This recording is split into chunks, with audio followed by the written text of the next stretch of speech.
When the Supreme Court came up with its verdict on the use of the smart card reader as it concerns the 2015 general elections, those who were at the receiving end of that verdict did not appreciate it.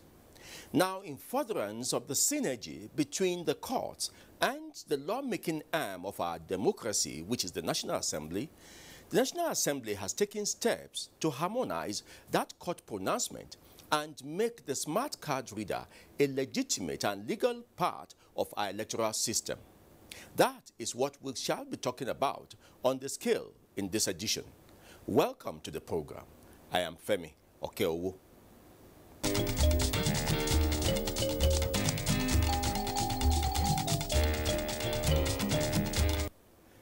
As we continue to sharpen all the edges in our democracy, the Electoral Act, which remains our guide for elections in Nigeria, must continue to be tinkered with. And the National Assembly knows that very well, particularly when it comes to areas of technological introduction into our electoral system. That has been amended, and now the electoral system must now accommodate the use of the smart card reader, which was supposedly an initiative of the INEC. Now it is the law. We have spoken to some lawyers who look at the usage of the Electoral Act, its amendment, and some of the introductions in the Act now.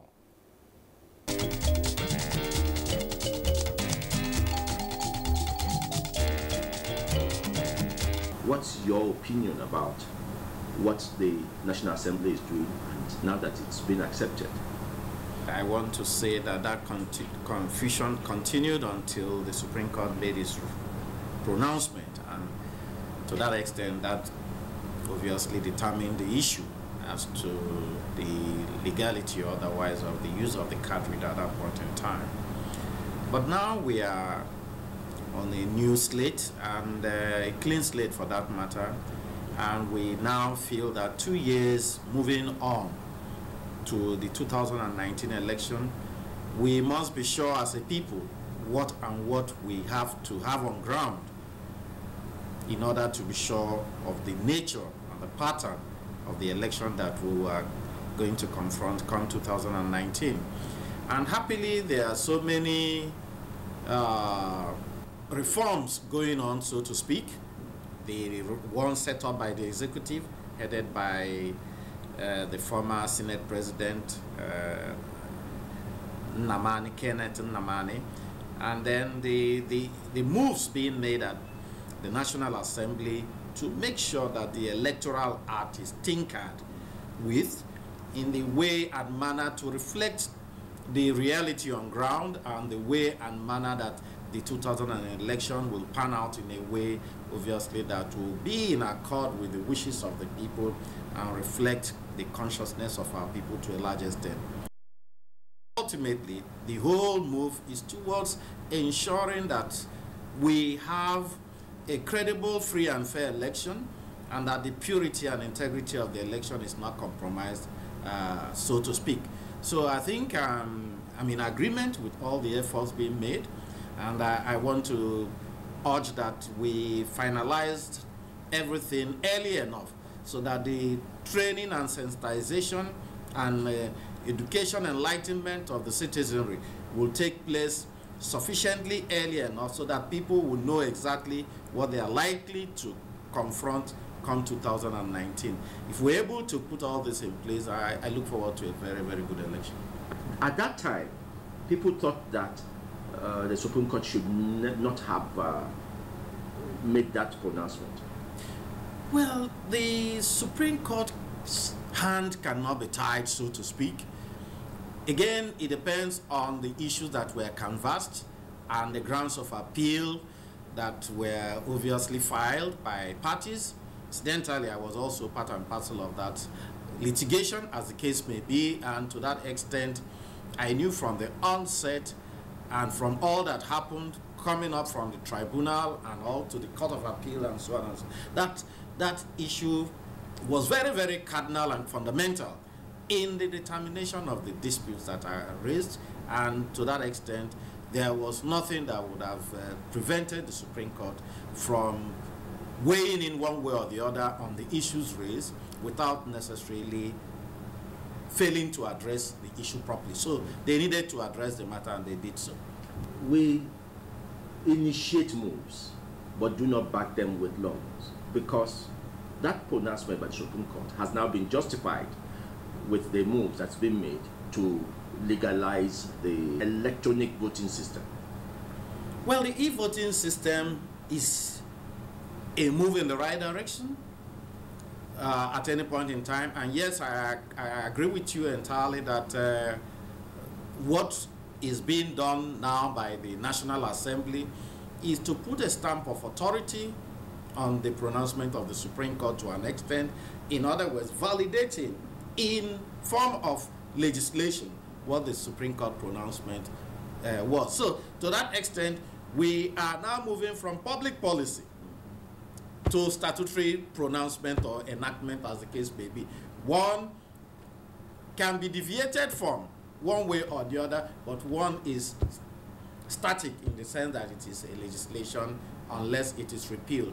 Now, what that means in effect is that, yes, we are given credence or lending credence to the Supreme Court's pronouncement by trying to validate that pronouncement in a statutory form. All I'm trying to say is that electronic voting is good, and we must look forward to it. But we must look forward to it within the context of our own peculiar environment. Why do I say peculiar environment? We must take cognizance of the fact that electronic voting must work with certain parameters in place. The issue of power, the issue of the enabling environment, and when I mean enabling environment, I must talk particularly about the level of literacy in a particular locality. Are we sufficiently literate enough in this environment to the extent that we can conveniently and comfortably embark on e-voting? I am afraid we are not. I am afraid we are not. We don't have that level of literacy. It is not simplistic enough for you to say you just press a button. You must have an idea of what you are pressing, and so on. When it is just to drop the ballot, we cannot even do it. So that is just my fear. But whether it's a dynamic move, it is. We are occasionally always in a hurry to adapt, adopt, and practice what obtains in other climes. A much more civilized clime. If we go historically, we must ask ourselves, at what point in time did America even adopt electronic voting? In their long checkered history of almost 200 and something years, at what point in time did they start electronic voting? And where are they in terms of their educational awareness and enlightenment as far as their democratic processes are concerned? I don't think we have gotten to that level. I don't think so. So my challenge is that, yes, it is a dynamic move, but no, we are likely to face the challenges of not having the environment that is conducive for such a voting to flourish. And what are we confronted with? It will create room for abusing the integrity of the pure process. It will create room for lack of purity of the electoral process. It will create room for possible compromising of the voting system, and obviously it will lead us to lack of free and fair election if not properly guided. But if we are able to pan it out in such a way that we can achieve all these other indices very well and clearly through enlightenment and what have you, I believe this is the way to go for the future. But there must be certain things that we need to put in place in order to address that. Gladly, it doesn't seem that the e-voting will start immediately. It is the smart card reader that will start immediately in the 2019 election. Okay, that's fine. Well, it also verifies what I'm saying, that yes, we may not be in a hurry to embrace e-voting. Yes. So let us see how the smart card aspect of it will work as a test or trial exercise before we can now move forward here. Okay.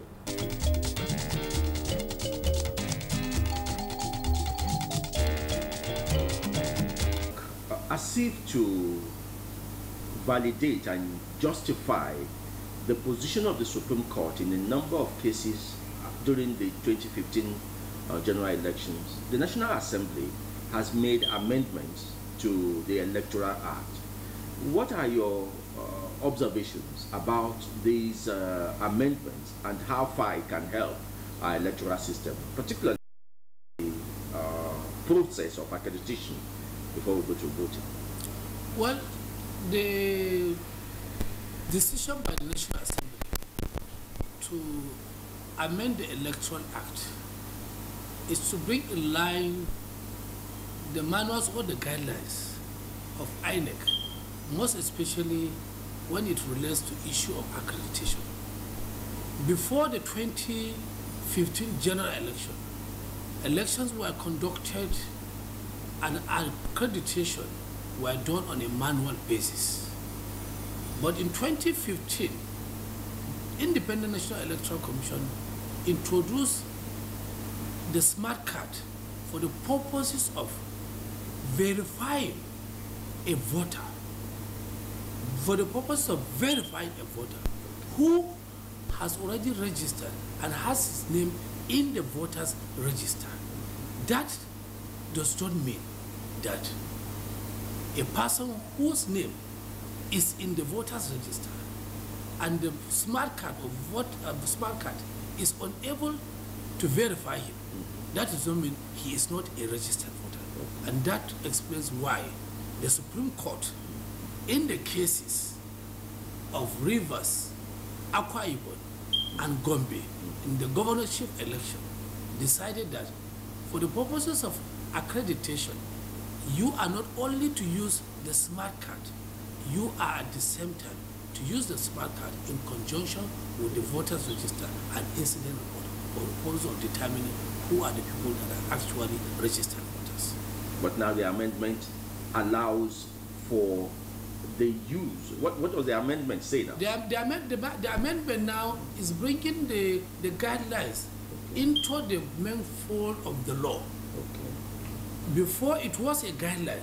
Okay. Now it is coming into the main legislation. Okay. That is the act giving the Electoral Commission the powers to use it as a matter of legislation. Okay. Because the Supreme Court said that if it is just in the mere guideline, you cannot say that you will only use the smart card and then petition the voters register. Okay. Now the implication of the amendment now is that there is a likelihood that in the next election or elections that are likely to come, the smart card may I say, may be the only means of with which voters will be accredited. If that happens, does that mean that the voters register would have been made in such a way that the smart card reader would take over the responsibility of the voters? That is the register? implication. If you legislate it and put it into the law, into the act, because we have to ask ourselves what is the intendment of the legislatures, the National Assembly. Their intention, by my understanding, is to ensure that anybody that the smart card is not able to capture in the process of accreditation is as well not registered. Okay. But in order not to differentiate voters, we have to ensure that the smart card is good enough, I say, to really capture the voters. Otherwise, we are likely going to have the same problem that we have, a legislation that may be observed more in breach than in compliance. Okay. One of the other amendments is that Section 52 has been removed, or it has been added that e-voting can be done by INEC when it is suitable, or contrary to what Section 52 said that it's prohibited. What is the implication of that? Well, Section 52, subsection 2 of the Electoral Act 2010 as amended prohibited e-voting. That is the way and manner developed countries, other countries of the world do their voting. Now, with the deletion or removal of the prohibited provision, that is subsection 2 of section 52, it means INEC now can, if it deems necessary, can go into the process of e-voting. The question is, are we ready to embark on the process of the e-voting? Because there is a wall of difference between e-voting and internet voting. We should not confuse the two. E-voting is what they do in developed countries, whereby you still go to the polling unit with your voter's card. You will be duly accredited. You will be given the ballot paper. But when you enter the polling booth, where you are expected to vote, there is a machine whereby you will vote electronically, and then the ballot paper will still be put into the ballot box. In the event of a dispute, because as you are voting electronically, it is counted automatically. Yes. Before the close of polls, you will have known the total results of the election. That is e-voting. But when there is a dispute as to the accurate number of those that voted by e-voting, then the question will be, how do we determine it? Then you go back to the manual votes, which are put into the ballot box. That is what they do. So the two are done simultaneously? The two are done simultaneously. And it is clear, and everyone within living memory should remember, anyone that is student or lawyer of electoral lawyer should know. In 2000 in America, when there was a dispute as between former Vice President Al Gore and President George Bush as to whether or not Bush had won the election, Al Gore asked the court for a recount of the ballots, those that were put in the ballot paper, because he had questioned the electronic votes as the scores of George Bush. So at the end of the day, the ballots were counted, but midway, because of the time constraint, not the time constraint, but the time limitation, they had to call it off. And at the end of the day, Vice President Al Gore said, because of the time and the finality, he conceded, not that he has agreed, but because of the time constraint. So now, these amendments, you have been neck deep in electoral matters over the years. You think it will help the procedures? Well, as far as I'm concerned, if we are to do it in the right way, it is likely going to help the procedure. But I must, with all sense of responsibility, sound a word of caution. Are we really ready for an electronic voting? Do we have the necessary equipment to do the e-voting? And level of education. And level of education, voters' awareness. Because voters, if they go in, those that are not educated enough, how will they be able to know with the machine? It's not like the ATM machine if you go in. A lot of people, even the educated people, when they go to take money, they will normally ask people to assist them. So it is the same thing with the e-voting. So we need a lot of voter education.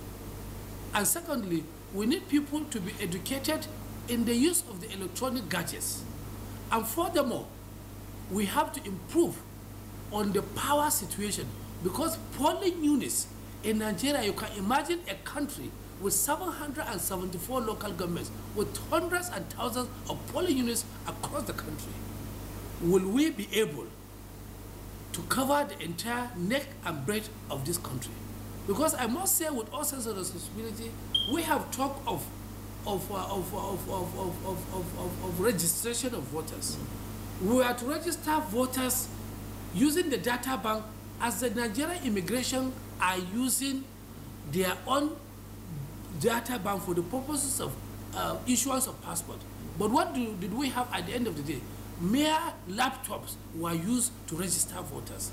And now you cannot say precisely where the actual or accurate number of people that are registered, even though if you go to INEC database or INEC bank, you are likely going to get after sifting. But so many people lost their registration through that process. So we must improve on the technology and the system. And government must fund if we are likely, if we are to succeed. Government must fund it, and the implementers or those that are to execute it must execute it sincerely. That is my opinion. And lawyers do not look for loopholes. No, you see, lawyers don't necessarily. Lawyers are not looking for loopholes. Lawyers are always there to ensure compliance with the law. If you don't comply with the letters of the law, the lawyer will ask you, you are supposed to comply with A, B, C, and D. You have complied with A, D, you don't comply with C. Then the lawyer will tell you, you have not complied with C. That is not loophole. The lawyer is talking of non-compliance. That is it.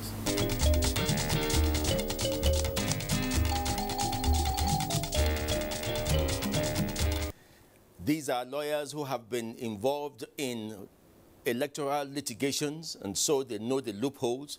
They know the areas where they themselves and their colleagues always look out for anytime there is a matter in court concerning elections. And let's hope that sufficient loopholes have been blocked in this election. And when we come to conduct the 2019 elections, let's hope that a number of areas that we experienced in the 2015 general elections would have been sorted out. Thank you for being part of our program today, The Skill. More issues are always on the desk, on the table for us to look at, and we shall not miss out on them as it helps to enrich our polity. See you again.